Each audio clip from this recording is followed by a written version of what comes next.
Assalamualaikum warahmatullahi wabarakatuh. Perkenalkan, nama saya Hilda Syari Rafika Karo-Karo. Saya dari Fakultas Ilmu Sosial dari Prodi Ilmu Perpustakaan. Dan NIM saya adalah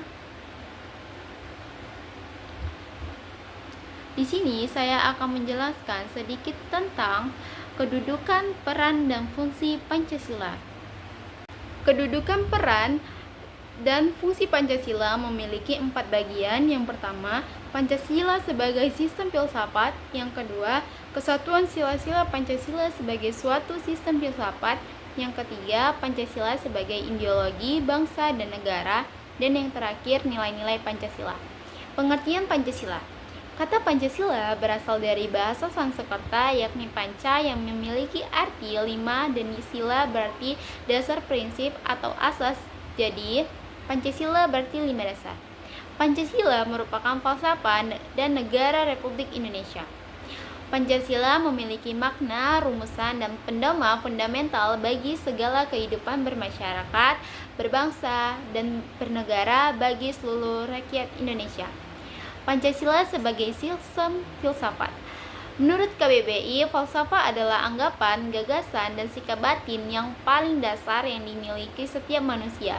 Secara singkat, falsafah diartikan sebagai pandangan hidup. Filsafat menurut etimologi berasal dari bahasa Yunani, yaitu phil yang memiliki arti cinta, dan sophia yang berarti kebijakan.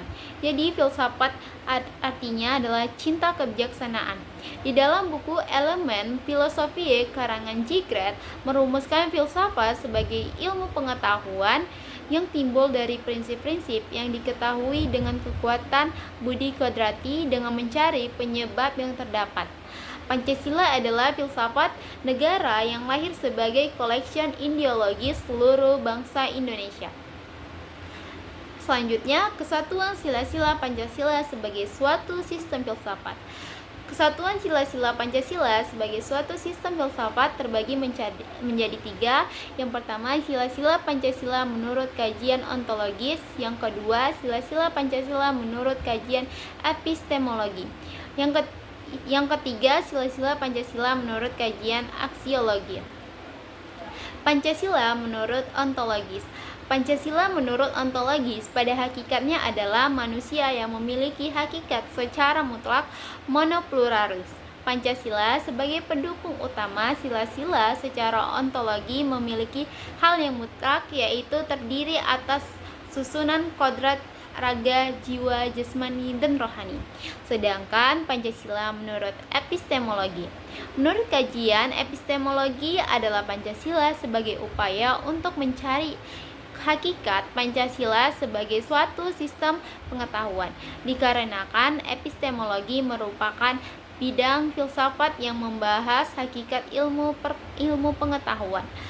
Terdapat 3 persoalan yang mendasar dalam epistemologi, yaitu 1. Tentang sumber pengetahuan manusia. Yang kedua, tentang teori kebenaran pengetahuan manusia. Dan yang terakhir, tentang watak pengetahuan manusia.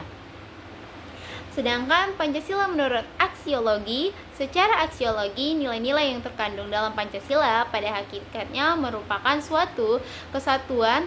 Terdapat berbagai macam teori tentang nilai dan hal ini sangat bergantung pada titik tolak dan sudut pandang setiap teori dalam menentukan pengertian nilai. Nota negara merinci tentang nilai ada yang bersifat material dan non-material. Nilai material relatif lebih mudah diukur menggunakan panca indera ataupun alat pengukur. Akan tetapi nilai yang bersifat non-material sulit diukur, tetapi dapat juga dilakukan dengan hati nurani manusia. Selanjutnya Pancasila sebagai ideologi bangsa dan bernegara. Ideologi berasal dari kata idea dan logos.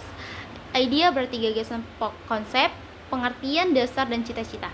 Kata idea berasal dari bahasa Yunani yang memiliki arti bentuk.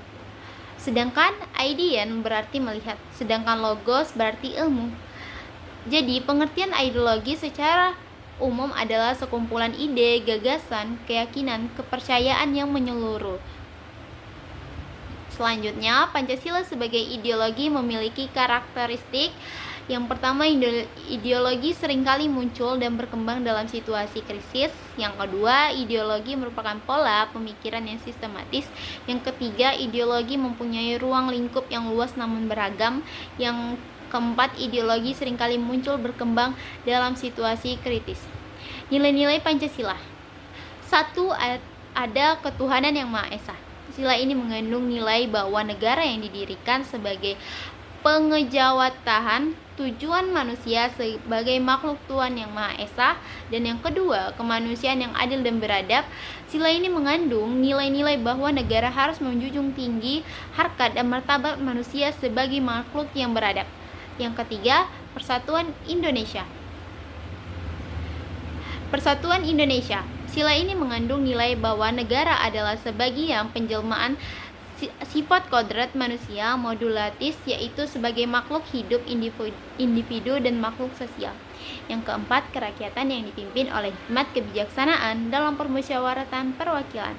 Sila ini mengandung 4 sila seperti sila ketuhanan yang Maha Esa, kemanusiaan yang adil dan beradab, serta persatuan Indonesia, dan mendasari serta menjiwai sila keadilan sosial bagi seluruh rakyat Indonesia. Dan yang terakhir, 5 keadilan sosial bagi seluruh rakyat Indonesia. Sila ini mengandung dalam nilai keadilan yang harus terwujud dalam kehidupan bersama atau kehidupan sosial. Sekian dari video saya, terima kasih.